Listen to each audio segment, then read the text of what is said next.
So I think sometimes these panels can be a little bit dry, these investor panels, and I know you guys would be Dry? Come on. I know. But so we're going to try something different to start things out.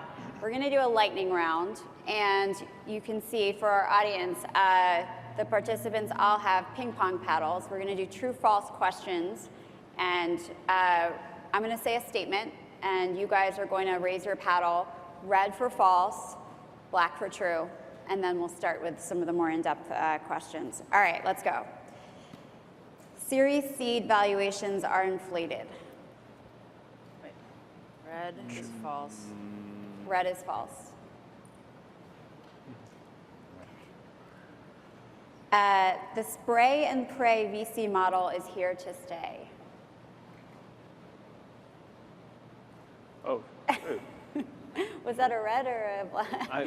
It's True so or simple. false? It's so simple, but I'm having trouble keeping up. I don't like to think about this. Entrepreneurs today aren't taking enough risk.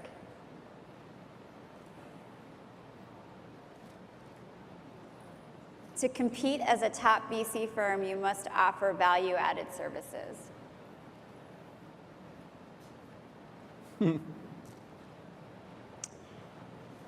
Entrepreneurs should be concerned about signaling risk when raising an early round. Shocking. You're a little, are you flip-flopping? No, I'm Okay. sort of sure. Amongst the partnerships, VC firms and investment teams have a diversity problem. So thanks for doing that. I appreciate it.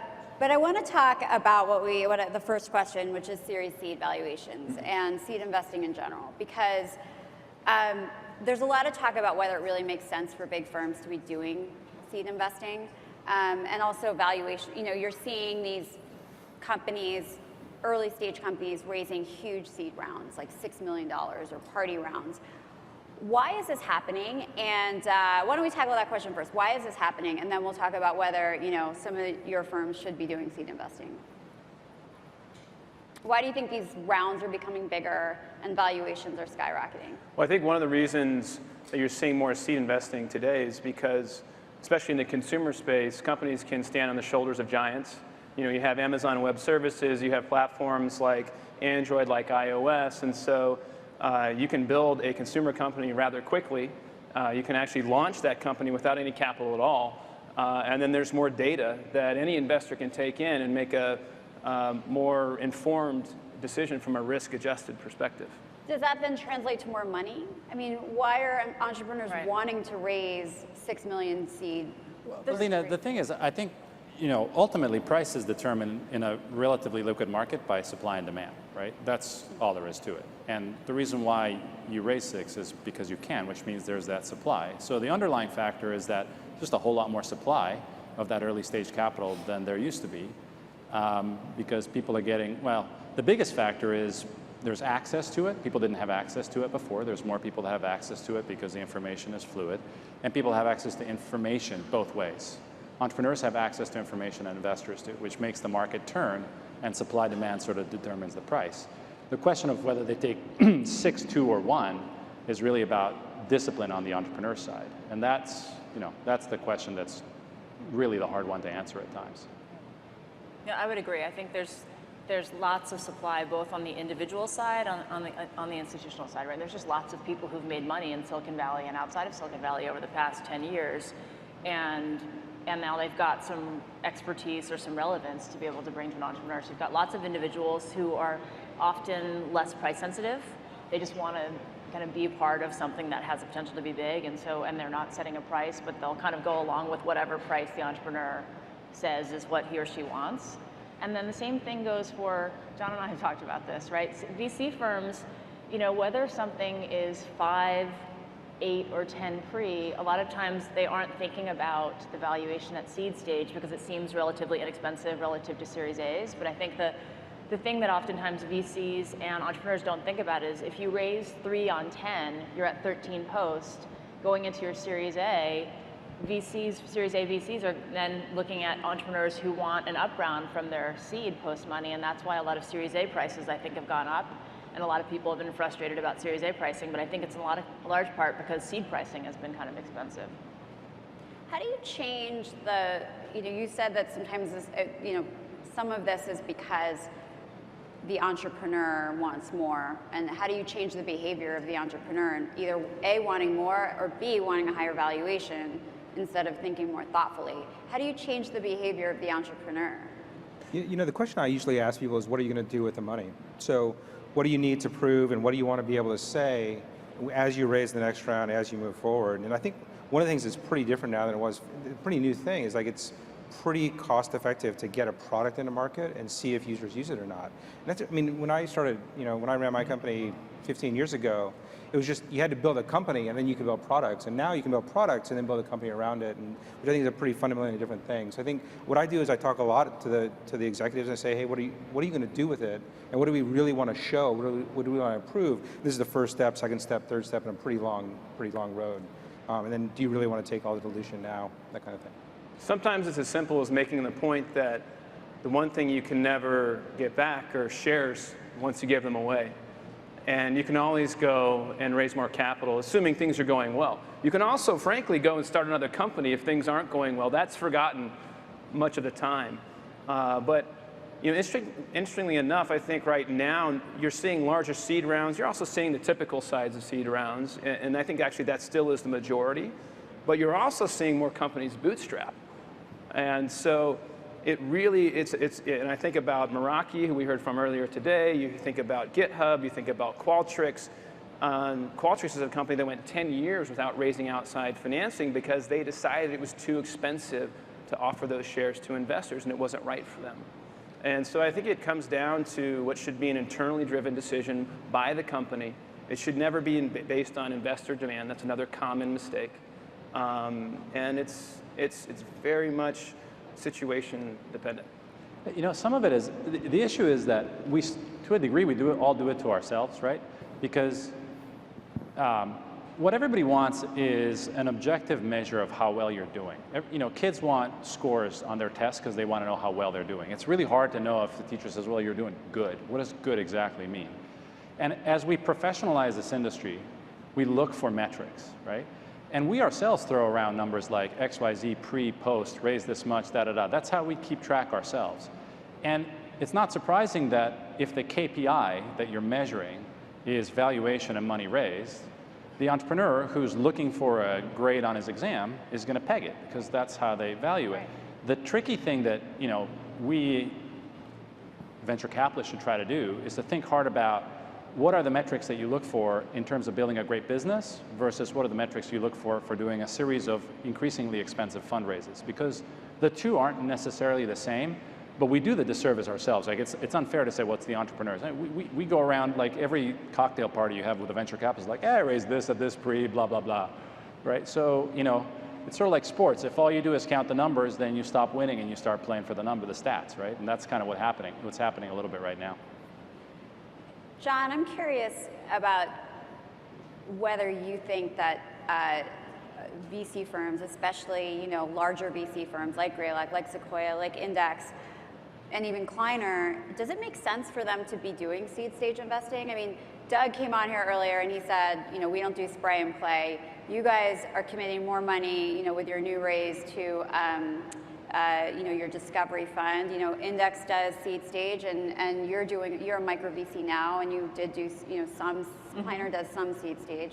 Does it make sense, John? I want you to answer that question. Well, we feel pretty good about it. So I think we've done a number of seed investments over the past couple of years through this thing called the Discovery Fund. Part of the insight that the guys had before I got there was that Reed is one of the best seed investors in the history of investing. And so to say that now that he works at Greylock, he should stop doing that seemed kind of crazy. So I think for us, it's less about the firm doing it and more about getting involved with interesting companies and trying to help them do stuff that is meaningful. And then it's a way for us to prove that they want us to work with them long term. And messaged me as a company that I led to in earlier this year. We were part of the seed round there. It gave me a chance to work with Arjun and the team and get really comfortable and get really excited about them. And then we stepped up into DA. But we don't do that for everybody. But I think that that some seed investments I see very, very often. Some I see less often because the entrepreneur needs less help. But I think it's for us, it's all about trying to match what we're good at and what we can be good at with what entrepreneurs need. And it's less of a portfolio or a spray and pray strategy as it is try to help. Would you guys all agree with that, that it makes sense on sort of, what I'm reading is that it makes sense on sort of an individual basis and determined on the idea and the entrepreneur? How about you guys? Do you feel that same way? Yeah, I'd say, look, I mean, the way we try to do it is that ultimately, even if it's a seed investment, it's the individual partner's responsibility to look after it. And so, you know, as a venture capitalist, there's sort of this natural balance that you have. The busier you get with your companies, the less you invest, and the less busy you are, you invest more. So inevitably, as we get busy, we do less seed investments. But we have the responsibility of looking after them, and that's helpful. It helps from a lead gen perspective because it leads to Series A. And it caps really ultimately the number, because I don't think that responsibly a partner can really think more than 3 or 4 at any one period of time and actually act like they're paying attention to those investors. So I think at that level it's good. If you start just throwing money at it for lead gen, yeah, I mean, I don't think it does you much good. It doesn't do much for your reputation. I don't think that's appropriate. Yeah, from the seed perspective, you know, our model is about a streamlined team surrounding these companies with as much in terms of resources as we possibly can. And we found that we can only do that for very few companies. And so our goal is to create as many large outcomes as we can from as small of initial set as possible. So it might be a little bit different, but I think in general, very like-minded to both John and Mike. I want to switch gears to the whole value-added services issue, because I think that, you know, there's some firms who have more of an agency model. You know, they take on, you know, not just recruiting, but they have services for marketing, for business development, for, you know, whatever. I don't know. There's journalists joining VC firms. There's a lot of sort of services that are being thrown out there. Do those services really change the trajectory of a company? I mean, if you think about some of the great iconic companies that have come about in the past 10, 15 years, the Google, the Facebooks, they didn't seem to have that agency of services available to them, maybe recruiting at most, but would they have been different companies at this age? I think it's hard to say if they would have been different companies. I am a fan of value-added services, and I think it's been marketed more strongly in the past 5 years, but I think a lot of firms have been doing it for a long time, actually. You know, at Kleiner, we were maybe one of the first firms to have recruiting partners, and they were very involved in putting together the initial management teams at Google, at One Kings Lane. They've made a really big difference. So I'm a big fan. I don't believe that you have to have it to be a great firm. I do think the most important thing is really, I think, the partner and the relationship that an entrepreneur and a partner have. But I certainly think it's really helpful at all stages. You know, you're seeing First Round Capital, I think, is doing a great job with value-added services for small companies, and, you know, AH obviously on the other end of agency model. But I mean, John, why don't you? We believe in recruiting a lot. Recruiting is about everything for a startup. So getting just the right person in for just the right role is going to be the difference between getting it right and missing. And so that's true at the executive level. So we have an executive talent team. It's true at the director and below level. You know, we have getting the right engineers, the right designers. It's just about everything. And so whether you're helping the company get the person or whether you're helping them learn how to build their own recruiting function, you know, my experience as an operator says that's about almost completely determinative of whether a company will succeed or not. So, you know, for us, we believe in it very, very strongly. But what about the others? I mean, there's a lot of other services that are being offered. Design, right. You know, business development, marketing. I mean, is that really something that let me be provocative for a second about this. We don't have a recruiting. We don't have a recruiting partner. I've been involved probably in the last year in 10 executive level searches across our portfolio, maybe more. What actually happens is that there are firms who have recruiting partners. Those recruiting partners then help hire a recruiting agency from the outside, and then the agency does the work. So it's, you know, Riviera or Schweickler or so on. By and large, and there may be exceptions on the panel, but by and large, that's what happens. So that begs the question, what exactly is the recruiting partner doing if what they're actually doing is then hiring a headhunter from the outside, supposedly not to upset the ecosystem and pay them a fee, I suppose? Is that what it means? I don't thoroughly understand it. Now, there are firms that run proprietary searches, maybe Greylock is one of them, but a lot of them are just hiring other outside recruiters. So then what exactly is the value added? It's probably not value detracting, but if I'm an entrepreneur, ultimately, I'm still dependent on Schweickler and Riviera and Diversa and all the guys that are doing the recruiting anyway. So what's the point? John, do you want to respond? Well, I mean, my observation is, having run a bunch of searches at Mozilla and in my company before, I look at somebody, like the recruiting partners at Sequoia, the recruiting partners at Greylock, and the level of thought about executive and fit and how to match them in a team, it's just huge. And so, Jeff Markowitz at our place, he used to run the venture practice at Heidrick. He knows everyone partly. He has the Rolodex too. He's often interacted with people. He's often seen them in action in companies, including some of yours.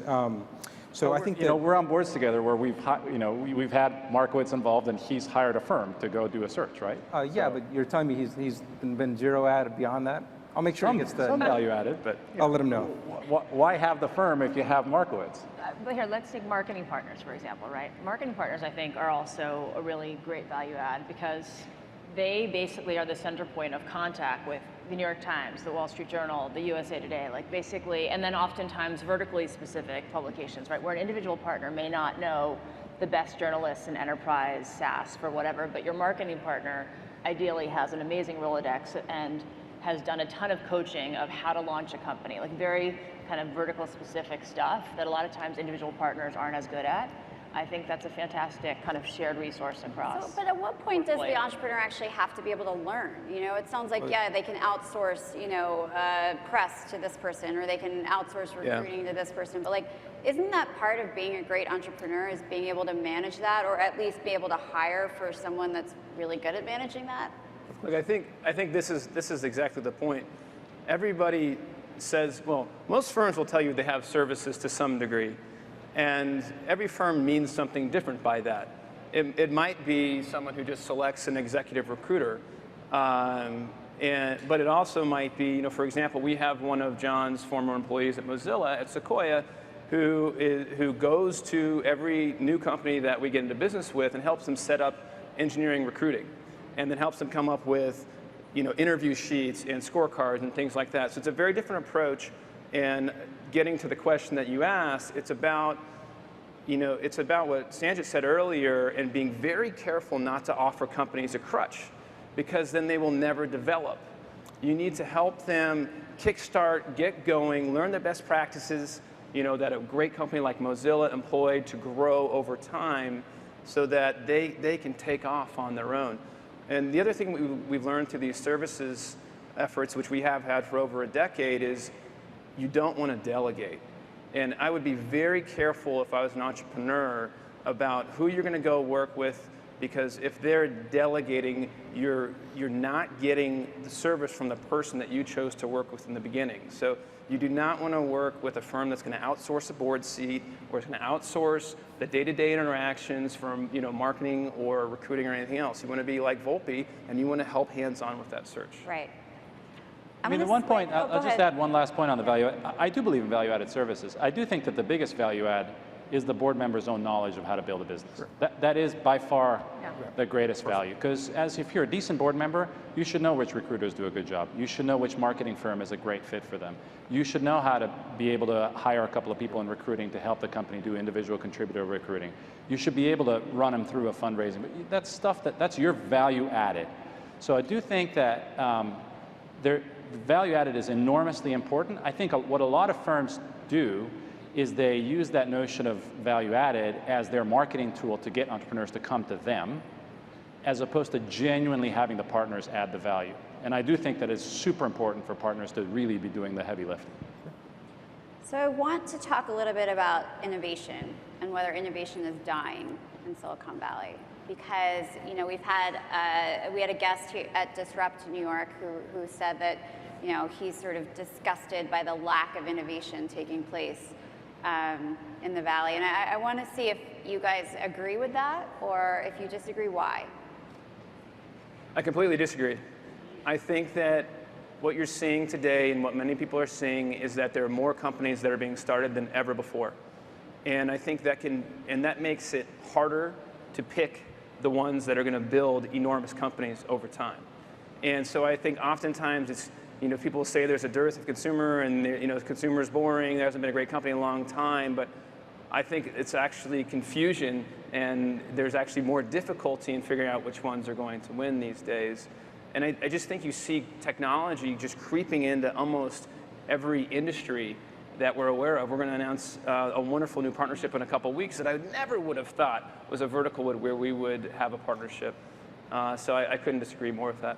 Yeah, I think we're in a zone now where if it's not an electric car or a Hyperloop or a rocket pack or something like that, it's somehow not innovation. And I think if you just try to think about what the world was like and how you lived your life, even 4 or 5 years ago, incredibly different. And I have an 8-year-old son and a 1-year-old son, and I think about the ways that they interact with my parents who don't live nearby. So they FaceTime with them all the time, they talk to them all the time, and they know their grandparents in a way that I never did. And my granddad was a rocket engineer, and so thinking about how I could have known him in a different way, it would have been transformative. And so I think that things like academia.edu or ResearchGate or connecting the scientists together, I think just because it's understandable or seems like it's not impossible for you to conceive, doesn't mean it's not innovation. I think the way we use our networks is transforming most everything. So I would partially agree, partially disagree. The agree is, we're seed stage investors at Cowboy, so we meet with a lot of small companies. And I would say that a lot of people come to us with ideas that are not that big. And they're kind of like features, and they haven't really thought about like how big the market is or how much money they could make if they crushed it and had 20% market share. They're not big ideas. They're not like moonshots. On the other hand, and so when you think about like what might be kind of moonshot, really big ideas that were built in the past 10 years, like let's say Uber or Dropbox or Evernote, Square, Pinterest, Twitter, companies that you would be really proud to be associated with. A lot of times those companies are not groundbreaking the first 2 or 3 years. Like they don't become kind of like those like kind of poster child companies until 4 or 5 years in, when they've gotten their $100 million valuation and they've raised $30 million. That's when they are like heroes. And like before then, I don't know if you guys remember, like Twitter was kind of walking around at conferences trying to explain to people what it was, and nobody believed it. So I think it's a combination of both. One of my favorite quotes is, and I can't find a source for it, is that the next big thing is always beneath contempt. And so the implication is it's beneath contempt and laughable until it's not. Yeah. What do you think, Mike? I do agree there's more innovation now than there ever was before. I'd say that I find that generally I see the opposite phenomenon, where sometimes we have to encourage entrepreneurs to tune down their short-term ambition, because there are businesses that come out the gates and are doing incredible things. 95% of businesses aren't that way, but that doesn't mean they're failures. You do need to have an appropriate level of ambition, and not every single concept is going to dramatically change the world, but there's going to be some great businesses built, and you just have to be paced about the expansion of your vision, right? And your vision can get bigger and bigger and bigger over time. I spent a bunch of years at Cisco. I think originally we were just making silly little routers, and then eventually it became this gigantic company. But the original vision had little to do with what happened at the end. And I think that kind of coaching entrepreneurs to be a little bit more pragmatic and realistic about what they can accomplish in the short term in terms of innovation is an important thing that we should do.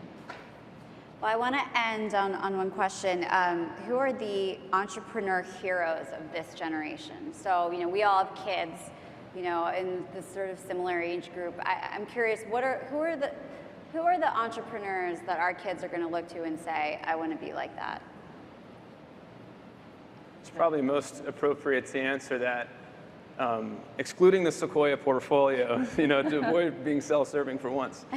So outside the portfolio, I think the first company that comes to mind in entrepreneurs, Travis at Uber. You think about an entrepreneur that had this incredible idea that sounded, almost like science fiction, but then was able to operationalize a company at such a tremendous scale from the very beginning. You look at the team they've built, the big hires they announced the last few weeks. I think they've done a fabulous job there. And I think we have to remember the bootstrap companies too. And you look at what GitHub has done and I've known those guys for 4 years, and it's also a fabulous example of taking another route and putting yourself right in the very heart, in the very center of technology. So those are probably the first two that come to mind for me. So I'll throw out an enterprise answer because that's mostly what I do in investing. I think Mark Benioff is somebody that a lot of kids should be looking up to. I think that the level of ambition that he continues to have and joy he has with which he pursues that vision is absolutely fantastic. I think the way he's been navigating organizational evolution over the last 15 years or so has been pretty amazing. The way he took on a very specific target of beating Siebel Systems at their game in the beginning to establish himself was brilliant in terms of finding a big enough vertical that he could go dominate with a technology transition that was important. The number of people that company has produced over time that are fantastic, high quality people is amazing. So he's one of my heroes. John? Yeah, I've got a couple outside the portfolio. I would say, I think what Phil Libben's done at Evernote is unbelievable and amazing and pure singular vision. He's just run the thing up and up and up, and I think it's been amazing. I would say that the one person that's a little bit of a curveball is I'm on the board of a nonprofit called Code for America, where Jennifer Palka runs, and she's my absolute entrepreneurial hero. She's going after government to fix government and city governments, and my hero for sure. I mean, I think kids today, I assume, are thinking about Mark Zuckerberg and maybe Elon Musk, maybe Jack Dorsey. And so I hope that those are also guys that 10 years from now when our kids are thinking about starting companies. And then I also think that there's a whole crop of female CEOs. Some of like Adi, who is the CEO of House, who was on the stage earlier today, Jen and Jenny from Rent the Runway, Susan and Allie from One Kings Lane. I think that there's hopefully a whole generation of female CEOs that will be up there with the guys. Great. Well, thank you so much. Thank you. Yep.